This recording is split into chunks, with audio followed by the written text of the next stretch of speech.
Today we're at the Gagosian Gallery in Beverly Hills for the exhibition titled Made on Market Street, featuring Jean-Michel Basquiat's work created in Los Angeles on Market Street in Venice between 1982 and 1984. Although Basquiat was a well-known figure in the New York art scene in the 80s, his time in Los Angeles provided a refreshing change of scenery that inspired him to produce numerous works.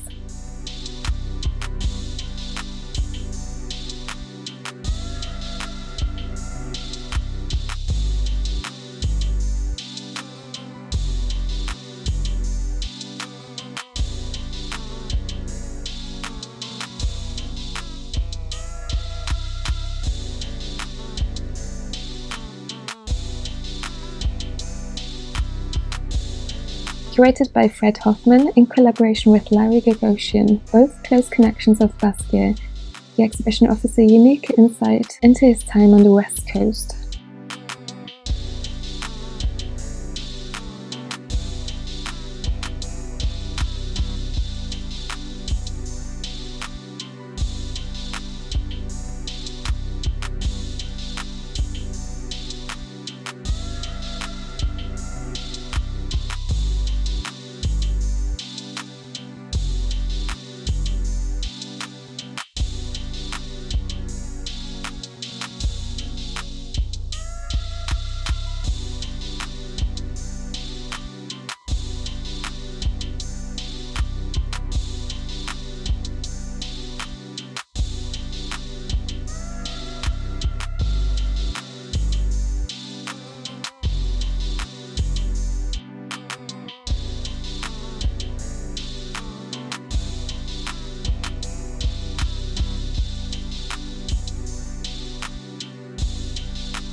If you enjoyed this exhibition, please give it a thumbs up and subscribe for more videos like this.